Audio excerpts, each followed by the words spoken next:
এই জন্য আল্লাহ তাআলা বলছেন যে তাকওয়া অবলম্বন করো, আর তাকওয়া অবলম্বন করাটা সহজ হবে ওয়াকুলু মা'আস সাদিকিন।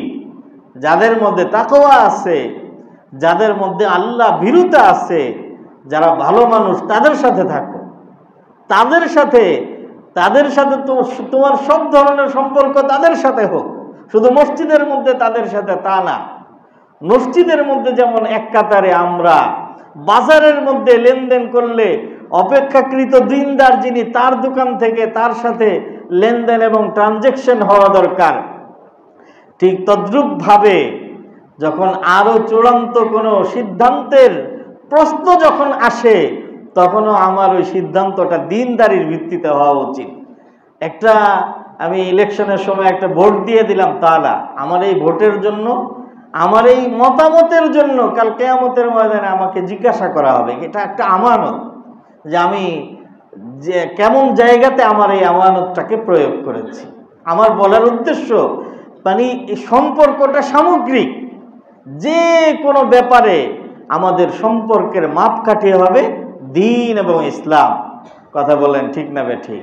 সব ক্ষেত্রে আমাদের সম্পর্কের একমাত্র মাপকাঠি, একমাত্র মানদণ্ড দ্বীন এবং ইসলাম।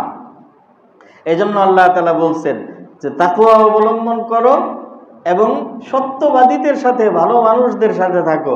তার মানে ভালো মানুষদের সাথে থাকলেই তোমার মধ্যে তাকওয়া আসবে। আল্লাহু আকবার। এই বিষয়ে এত কথা বলা, এটা আল্লাহ পাক বলিয়েছেন, আমার উদ্দেশ্য ছিল না। আমি তো কোরআনের একটা আয়াত আপনাদেরকে বোঝাচ্ছিলাম। আল্লাহ বলেন উসজুদু ওয়াক্তারিব, সাজদা করো এবং আমার কাছে আসো। কি অর্থ?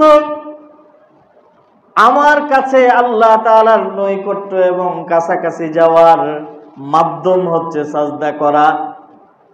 যার মধ্যে যত বেশি সাজদা পাওয়া যাবে, সে আল্লাহ তাআলার তত বেশি নৈকট্য অর্জন করতে পারবে। এখানে সাজদার দ্বারা মুফাসসিরিনে কেরাম বলেন, সাজদার দ্বারা শুধু সাজদা উদ্দেশ্য না, সাজদার দ্বারা এখানে কি উদ্দেশ্য? পুরা নামাজটা উদ্দেশ্য। নামাজের মধ্যে যেহেতু সবচেয়ে গুরুত্বপূর্ণ হচ্ছে সাজদা, এই জন্য আল্লাহ তাআলা কোরআনে কারীমের মধ্যে এখানে সাজদার কথা বলেছেন। আল্লাহ হলে উদ্দেশ্য পুরা নামাজ। তার মানে যার জিন্দেগিতে নামাজের পরিমাণ যত বেশি, যার জিন্দেগিতে নামাজের ধরন যত সুন্দর, আল্লাহ তাআলার নৈকট্য তার জিন্দেগিতে তত বেশি এবং আল্লাহ তাআলার নৈকট্যের ধরন তত বেশি চমৎকার। নামাজ হলো আল্লাহ তাআলার সম্পর্কের মানদণ্ড। আল্লাহ তাআলার সম্পর্কের কিছু মানদণ্ড আছে। আল্লাহর সাথে আমার কেমন সম্পর্ক, একটা মানদণ্ড হলো কোরআনে কারীমের তেলাওয়াত। আমি কয়েক সপ্তাহ আগে আপনাদের খিদমতে আরজ করেছিলাম। আর একটা মানদণ্ড হইল মুমিনের জিন্দেগিতে নামাজ। যদি মুমিনের জিন্দেগিতে নামাজ থাকে, তাহলে আল্লাহর সাথে তার সম্পর্ক আছে। যদি মুমিনের জিন্দেগিতে নামাজ না থাকে যথা অর্থে, তাহলে বোঝা যাবে যে আল্লাহর সম্পর্কে, আল্লাহ তাআলার সাথে তার সম্পর্কের মধ্যে ঝামেলা আছে, সম্পর্কের মধ্যে অসুবিধা আছে। ওই ঝামেলা এবং অসুবিধা এবং ত্রুটিকে কারেকশন করতে হবে, সংশোধন করতে হবে।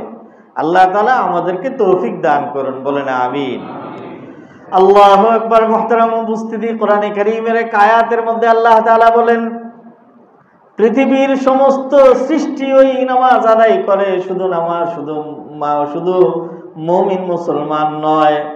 আলাম তারা আন্নাল্লাহা ইউসাব্বিহু লাহু মান ফিস সামাওয়াতি ওয়াল আরদি ওয়াত তায়রু সাফাত কুল্লুন ক্বাদ আলিমা সালাতাহু ওয়া তাসবিহা।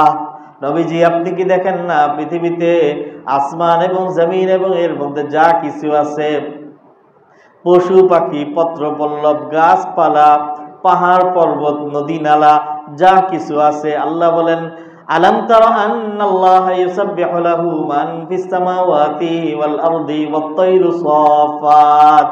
এমনকি আসমানের উড়ন্ত পাখি পর্যন্ত ও আল্লাহ তাআলার তাসবিহ এবং নামাজ আদায় করে। কুল্লুন ক্বাদ আলিমা সালাতাহু ওয়া তাসবিহাহু। কিভাবে নামাজ পড়তে হবে প্রত্যেক সৃষ্টি ওই জানে। গাছ জানে কিভাবে নামাজ পড়তে হবে, পশু পাখি জানে কিভাবে নামাজ আদায় করতে হবে।